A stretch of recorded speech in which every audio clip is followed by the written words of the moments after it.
Hi friends, मैं श्वेता आज आपके लिए जन्माष्टमी के मौके पर लेकर आई हूँ पंच महाभोग। इसको आप कैसे तैयार करेंगे झटपट से मैं यहाँ पर आपको बताऊँगी। एक ही प्रेमिक्स से आप अलग अलग तरह की मिठाई या भोग या प्रसाद जो भी आप कहें आप कैसे तैयार कर सकते हैं झटपट से।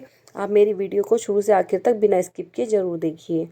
यहाँ पर मैंने एक कटोरी खरबूजे की गिरी या फिर मेलन सीड्स लिए हैं और एक कटोरी मैंने यहाँ पे कसा हुआ नारियल लिया है। आधी कटोरी काजू, एक तिहाई कटोरी मैंने यहाँ पे किशमिश ली है और मैंने यहाँ पे आधी कटोरी बादाम लिए हैं।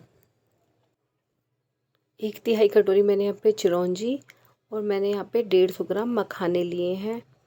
ये सभी जो मैंने इंग्रेडिएंट्स बताए हैं ये मैं आपको एक घर पे जो नॉर्मल कटोरी होती है आप उसके हिसाब से ले लीजिए और इसमें मात्रा आप कम ज़्यादा भी कर सकते हैं। यहाँ पर मैं 3 टेबल स्पून देसी घी ऐड करूँगी। देसी घी मैंने एक तिहाई कटोरी, ये गोंद खाने वाला गोंद है वो लिया है। हम इसको तेज़ घी में डालेंगे। यदि ये अच्छा सूखा बिल्कुल होगा तो ये बहुत ही अच्छा फूलेगा, बिल्कुल भी आपके दांतों में चिपकेगा नहीं, इसमें गांठ पड़ेगी। आपको इसको बस यही ध्यान रखना है इसको सेकते हुए जो हमारा घी है वो अच्छा गर्म होना चाहिए। आप देखिए कितना अच्छा ये सिक करके तैयार हुआ है। अब मैं इसको मैं पूरी रेसिपी जितनी भी बनाऊंगी सब ये घर की जो नॉर्मल कटोरियाँ होती हैं उसी के माप से बनाऊंगी। अब मैं यहाँ पर मैंने जो काजू लिए थे उनको बड़े बड़े टुकड़ों में काट लिया है। अब उसको भी हम उसी देसी घी में सेकेंगे। इसको भी बस हमें हल्का सा गोल्डन ब्राउन तक ही करना है, फिर हम इसको भी प्लेट में निकाल लेंगे। हमें सभी चीज़ों को इसी तरह से गोल्डन ब्राउन करने तक ही भूनना है। काजू को भूनते हुए और बादाम को भूनते हुए हम यहाँ पर इसको जो गैस की फ्लेम है उसको मीडियम ही रखेंगे वरना ये जल जाएंगे। ये बहुत हल्के से गोल्डन ब्राउन होने पर ही हमें निकाल लेने हैं क्योंकि ये गर्म रहते हैं काफ़ी देर तक, ये थोड़ा सा और इनमें कलर आ जाता है। हमने बादाम को भी अच्छे से कट करके सेक लिया है। अब हम इसी घी में हम मखानों को सेकेंगे। हमें गैस की फ्लेम को मीडियम ही रखना है, मीडियम फ्लेम पर ही मखानों को अच्छे से सेकना है। मखानों को सिकने की पहचान होती है जब ये अच्छे सिक जाए तो अगर आप हाथ में लोगे तो देखिए आप इस तरीके से बिल्कुल इनका चूरा हो जाएगा, का मतलब ये अच्छे सिक गए हैं। ये आपको काम पूरा मीडियम फ्लेम पर ही करना है, हाई फ्लेम पर बिल्कुल नहीं करना है। ये देखिए हमारी सभी चीज़ें अच्छे से सिक गई हैं। अब हम उसी कढ़ाई को दोबारा से यूज़ करेंगे। मखानों का इसमें थोड़ा सा ब्लैक पार्ट चिपक गया था, मैं इसको साफ़ कर लिया। यहाँ पे मैंने 1 टेबल स्पून डाला है देसी घी फिर से। अब इसमें चिरौंजी को हम हल्का सा सेकेंगे, ये भी हम मीडियम फ्लेम पर ही सेकेंगे। बहुत ही आसानी से बहुत ही जल्दी से सिक जाती है। अब इसको भी हम प्लेट में ट्रांसफ़र करेंगे। अब हम इसी घी में हम गोला जो हमने एक कटोरी लिया था कद्दूकस किया हुआ उसको भी अच्छे से भूनेंगे। गैस की फ्लेम को मीडियम ही रखेंगे। इससे अब आधी कटोरी मैंने यहाँ पर जो इसका नारियल का बूरा आता है, डेसिकेटेड कोकोनट, उसको ऐड किया है। ये दोनों ही तरह के यदि आप इसमें ऐड करेंगे तो ये बहुत ही अच्छा इसका टेस्ट आता है। तभी हल्का सा भुन जाए और इसमें से खुशबू आने लगे फिर हम इसमें किशमिश को ऐड करेंगे। मैं इसमें किशमिश यहीं पे ऐड कर देती हूँ। घी में फ्राई करके उनका कलर थोड़ा डार्क हो जाता है, वो टेस्ट में अच्छी नहीं लगती। आप इस तरीके से एक बार कर ज़रूर देखिए, का टेस्ट बहुत अच्छा आता है। नारियल को यदि आप थोड़ा सा रोस्ट कर लेंगे इस तरीके से तो उससे उसकी शेल्फ़ लाइफ बढ़ जाती है। हमारी जो पंजीरियाँ होती हैं वो काफ़ी दिन तक चल जाती हैं, ख़राब नहीं होती। कपड़े की सहायता से जो हमारा कोकोनट है ये हमने भुना हुआ ये इसी में डाल लेंगे। अब हम इसी कढ़ाई में मैंने खरबूजे की जो गिरियाँ ली थी मैंने इनको पानी में वॉश कर लिया। हम हमेशा वॉश करके ही इस्तेमाल करते हैं, मेरी मम्मी इसी तरह से करती हैं। अब हम इसको भी इसी तरह से गोल्डन ब्राउन होने तक भूनेंगे। कुछ लोग इसमें घी डालकर भी इसको भूनते हैं, उससे वो ज़्यादा चटकते हैं। बिना घी के हमने इनको ड्राई रोस्ट किया है। ये देखिए बहुत अच्छे से सिक गई हैं, बहुत ही अच्छे से टूट रही हैं, क्रंची हो गई हैं। अब हम दूसरा एक तड़का पैन लेंगे, उसमें हम थोड़ा सा 1 टेबल स्पून के करीब देसी घी ऐड करेंगे और हम यहाँ पर इसमें 1 टीस्पून मैंने यहाँ पर जीरा ऐड किया है। हम इसको भी गोल्डन ब्राउन होने तक भूनेंगे। 1 टीस्पून मैंने यहाँ पे अजवाइन को ऐड किया है। जीरा हल्का सा भुन गया था, मैंने तभी इसमें अजवाइन को ऐड किया है और ये हम इसे एक कटोरी में ट्रांसफ़र करेंगे। घी इतना गर्म है कि अजवाइन अपने आप से सिक जाएगी इसी में। इसको भी हम भून कर एक साइड रखेंगे। इसको मैं आगे बताऊंगी इसको क्या करना है। अब हम अपने ड्राई फ्रूट्स को देखते हैं। इसी चीज़ से कई सारी चीज़ें बनाएंगे। मैंने यहाँ पे 1 चम्मच इसमें काजू निकाले हैं और 1 चम्मच मैंने यहाँ पर गोंद निकाला है। 1 चम्मच यहाँ पर मैंने बादाम निकाले हैं और यहाँ पर मैंने ये जो हमारा नारियल भुना हुआ था 1 चम्मच मैंने उसको निकाला है। आधा चम्मच मैंने चिरौंजी निकाली है और 1 चम्मच मैंने यहाँ पे खरबूजे की जो गिरी मैंने भुनी थी वो निकाली है। हम इस तरीके से अलग अलग तरह की चीज़ें निकालेंगे। यहाँ पर मैंने थोड़े से मखाने भी इसमें ऐड किए हैं। अब मैं दूसरी कटोरी लूँगी। मैं आगे इसमें मैंने 1 चम्मच बादाम, 1 चम्मच यहाँ पे काजू, इसमें हम गोंद नहीं लेंगे। यहाँ पर हम ये गोला जो हमने कसा हुआ था किशमिश के साथ वो 2 चम्मच मैंने ये लिया है। आधी चम्मच मैंने यहाँ पर चिरौंजी और 1 चम्मच मैंने यहाँ पे खरबूजे की गिरी, मैंने चम्मच को पूरा भर कर लिया है। इसको हम रखेंगे। हम प्रसाद बहुत अलग अलग तरह का बनाएंगे इन्हीं चीज़ों से। हम जो गोंद है उसको थोड़ा थोड़ा सा इस तरीके से कूट लेंगे। आप चाहें तो एक ग्लास या कटोरी से भी कर सकते हैं। मुझे ज़्यादा पसंद नहीं है कूटा हुआ, मैं ऐसे ही साबुत ही पसंद करती हूँ। अब हम एक मिक्सी में जार में इस सभी चीज़ों को पीसेंगे। मैंने यहाँ पर थोड़े से मखाने लिए हैं, उनको देखिए आप दरदरा सा कूट लिया है। हमें सभी चीज़ों को इसी तरह से दरदरा सा कूट लेना है। अब हम इसको भी अलग एक कटोरी में निकालेंगे। मैं आपको आगे बताऊंगी कि इन कटोरियों को जो मैंने निकाला है प्रसाद, इसका हम कहाँ कहाँ कब कब कैसे यूज़ करेंगे। ये मैंने यहाँ पर 1 कटोरी जो मखाने पिसे हुए हैं उनको लिया है। इनको फोक्स नट भी कहते हैं। इसको भी हम अलग रखेंगे। अब बाकी बचे हुए सारे मिश्रण को हम दरदरा सा कूट लेंगे इस तरीके से। मैंने बिल्कुल पाउडर नहीं किया है, इनको मैंने ऐसे ही छोड़ा है। आप चाहें तो इसको भी मिक्सी में चंड कर सकते हैं। और अब हम इस सभी चीज़ों को मापेंगे एक कटोरी की सहायता से। यहाँ पर मैं जो आपको माप बताऊंगी सब एक कटोरी की सहायता से बताऊंगी, कोई भी जिससे आप आसानी से पंजीरी मिठाई भोग बना सकते हैं। यहाँ पर हमें बस आपको कोई भी घर की कटोरी लेनी है, आप किसी भी साइज़ की ले सकते हैं। बस हमें जो ये मिश्रण हमारा तैयार हुआ है हमें इस सब को नापना है कि ये कितना है।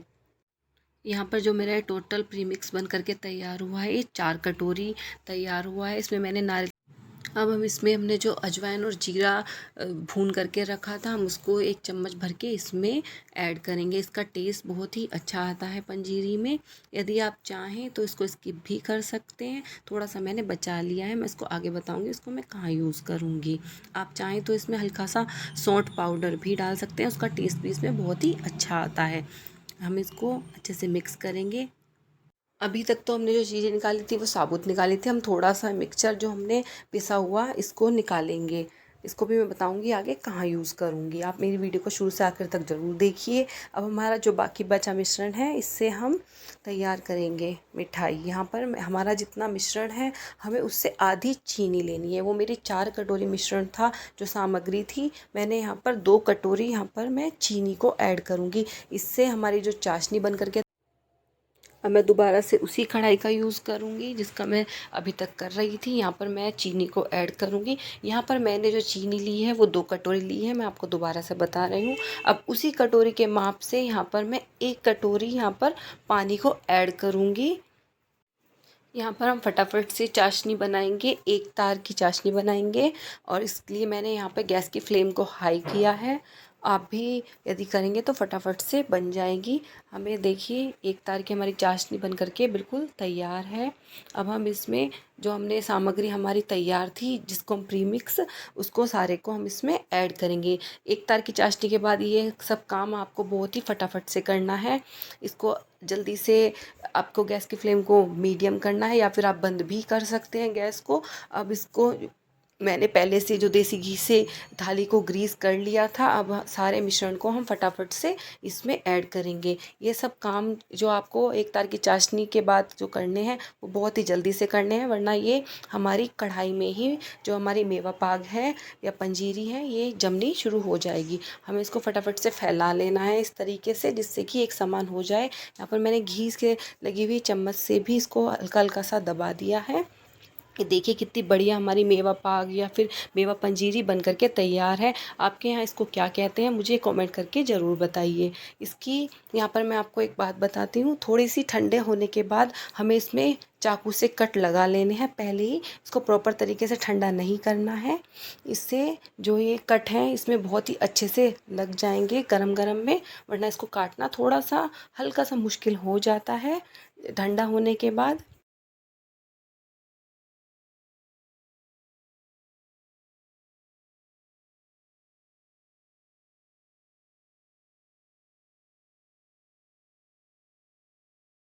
यहाँ पर मैंने हैवी बॉटम की एक कढ़ाई ली है, उसमें थोड़ा सा पानी को ऐड किया है और उसमें हम आधा लीटर दूध को ऐड करेंगे।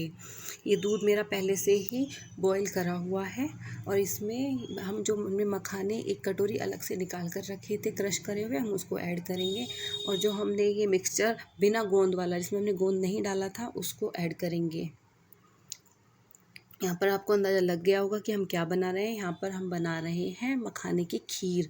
और यहाँ पर हम इन सभी चीज़ों को मिक्स करेंगे अच्छे से और फिर हम इसमें कुछ धागे केसर के ऐड करेंगे, इससे इसके कलर बहुत ही अच्छा आता है खीर में। और हम थोड़ा सा इसमें इलायची पाउडर ऐड करेंगे। यदि आप कुछ चीज़ें इसमें व्रत में नहीं खाते, आप उसको स्किप भी कर सकते हैं। ये मैंने रात भर सोख करके छुआरा रखा था, हम इसको कट करके इसमें खीर में ऐड करेंगे। हम इसको दूसरी गैस पे ट्रांसफ़र करेंगे पकने के लिए। इसमें एक बॉईल आ गया है, हम उस पैन में 1 टेबल स्पून मैंने डाला है देसी घी। हम इसको थोड़ा सा गर्म करेंगे। बाकी के जो हमने दूसरी गोंद वाली जो चीज़ें मिक्सचर निकाल के रखा था उसको ऐड करेंगे और 1 कटोरी इसमें पानी ऐड करेंगे और जो मैंने जीरा और अजवाइन ऐड किया था वो उसको ऐड करेंगे। और इसमें मैं थोड़ा सा गुड़ ऐड करूँगी और 2 चम्मच चीनी ऐड करूँगी। मीठा आप इसमें अपने टेस्ट के अकॉर्डिंग ऐड कर सकते हैं, कम या ज़्यादा। हम इसको भी अच्छे से पकाएंगे, हमारी दोनों चीज़ें एक साथ पक करके तैयार हो जाएंगी। यहाँ पर मैंने 1 चुटकी सौंठ का पाउडर डाला है। हमारी इस बीच में हम चेक करेंगे हमारी जो पंजीरियाँ हैं वो भी अच्छे से ठंडी हो गई हैं। अब मैं आपको इसको पीस निकाल करके दिखाऊंगी। इसमें हल्का सा आपको दोबारा से कट लगाना होगा। जहाँ अब देखिए जो हमारा ये पीस बन करके तैयार हुआ है, कितना सॉफ्ट, कितना आसानी से टूटने वाला बन करके तैयार हुआ है। बिल्कुल भी टाइट नहीं है, बहुत ही अच्छी सॉफ्ट हमारी जो मेवा पाक बन करके तैयार हुई है। साथ ही में हम अपनी जो हमने पात बनाई थी, इसको हमारे यहाँ छुआनी भी कहते हैं, आपके यहाँ क्या कहते हैं इसको आप मुझे कमेंट करके बताइए। ये भी लगभग तैयार। जो सभी चीज़ें हैं थोड़ी सी ट्रांसपेरेंट सी हो जाती हैं, मखाने भी बहुत ज़्यादा सॉफ्ट हो जाते हैं और पानी भी थोड़ा गाढ़ा हो जाता है। ये इसकी पहचान होती है पकने की। ये 5 से 10 मिनट में पक कर के तैयार हो जाती है। और अब हम गैस की फ्लेम को बंद करेंगे और अब हम अपनी खीर को चेक करेंगे। खीर भी हमारी पक करके लगभग 50% तक रिड्यूस हो गई है। अब हम इसको अच्छे से इस तरीके से किनारे को खुरचते हुए इसमें अच्छे से मिक्स करेंगे। आप देखिए जो इसका टेक्सचर है कितना अच्छा आया है, बिल्कुल मलाईदार खीर बन करके हमारी तैयार हुई है। अब इसमें चीनी को ऐड करेंगे। चीनी आप अपने टेस्ट के अकॉर्डिंग इसमें ऐड कीजिए। हम इसको एक उबाल आने तक अच्छे से पकाएंगे और खीर हमारी बिल्कुल भोग वाली प्रसाद की बहुत ही अच्छी खुशबूदार खीर बन करके तैयार है। अब हम दोबारा से अपना वो तड़का पैन लेंगे। हम उसी में थोड़ा 1 टेबल स्पून के करीब मैंने यहाँ पे सूखा भुना हुआ धनिया ऐड किया है। आधे चम्मच मैंने यहाँ पर देसी घी को ऐड किया है। हम इसको धनिया को अच्छा सा खुशबूदार होने तक भूनेंगे। इसका कलर भी थोड़ा सा चेंज हो जाएगा। ये भी ठाकुर जी का एक प्रसाद होता है, इसका भी हमारे घर पर भोग लगाया जाता है। किस किस के घर पे धनिया की पंजीरी का भोग लगता है आप प्लीज़ मुझे कमेंट करके बताइए। धनिया हमारा अच्छा खुशबूदार भून करके तैयार है। आप देख सकते हैं इसका कलर भी थोड़ा सा चेंज हो गया। हम गैस की फ्लेम को बंद करेंगे, उसको ठंडा होने के लिए एक साइड रख देंगे। खीर भी हमारी अच्छे से तैयार हो गई है, ठंडी हो गई है। हम इसको बाउल में ट्रांसफ़र करेंगे। कितनी यम्मी खीर बनी है आप देख सकते हैं। अब ये हमारा जो हमने मिक्सचर जो चूरे वाला पिसा हुआ निकाल के रखा था, हम उसमें इस धनिए को ऐड करेंगे। ये हमारी धनिए की पंजीरी बन करके तैयार हो गया। फिर इसमें बूरे को ऐड करेंगे। इसमें बूरा मैंने इसी सॉस पैन में डाल लिया था, उसमें घी लगा हुआ था। ये मीठा आप इसमें अपने टेस्ट के अकॉर्डिंग ऐड कर लीजिए, वरना जितना हमारा ये मिक्सचर होता है धनिए और ड्राई फ्रूट्स का, हम उसमें बराबर मात्रा में ही इसमें बूरा ऐड करते हैं। और इसको हम अच्छे से मिक्स करेंगे। आप चाहे इसमें जितनी भी आपको मन हो आप इसमें ड्राई फ्रूट की मात्रा और बढ़ा भी सकते हैं। ये हमारी धनिए की पंजीरी बन करके तैयार है। इसको हम एक बाउल में ट्रांसफ़र करेंगे। ये ठाकुर जी का भोग हमारे घर में लगाया जाता है। अब हमारी सभी चीज़ें तैयार हैं। अब हम ठाकुर जी के भोग की थाली को तैयार करते हैं। यहाँ पर मैंने मेवा पाक बनाई है उसको रखा है, और मैंने धनिए की पंजीरी को, पंचामृत को, यहाँ पर मैंने मखाने की खीर, और जो मैंने छुआनी जिसको हम पात भी कहते हैं उसको, थोड़ी सी हम गुलाब की पंखुड़ी से इसको सजाएंगे, भगवान को फूल अर्पित करेंगे। इसे देखने में बहुत ही सुंदर लगती है। और यहाँ पर हम तुलसी के पत्ते के बिना ठाकुर जी का भोग अधूरा है, तुलसी के पत्तों से इसको सजाएंगे। और यहाँ पे मैंने पंचामृत जो लिया है उसमें मैंने यहाँ पर दूध, दही, घी, शहद और चीनी को। रेसिपी कैसी लगी आप मुझे ज़रूर कमेंट करके बताइए। चैनल को सब्सक्राइब कीजिए, वीडियो को शेयर कीजिए, और जन्माष्टमी पर इस पंच महाभोग का आप अपने ठाकुर जी को अर्पण कीजिए। जय जय श्री राधे।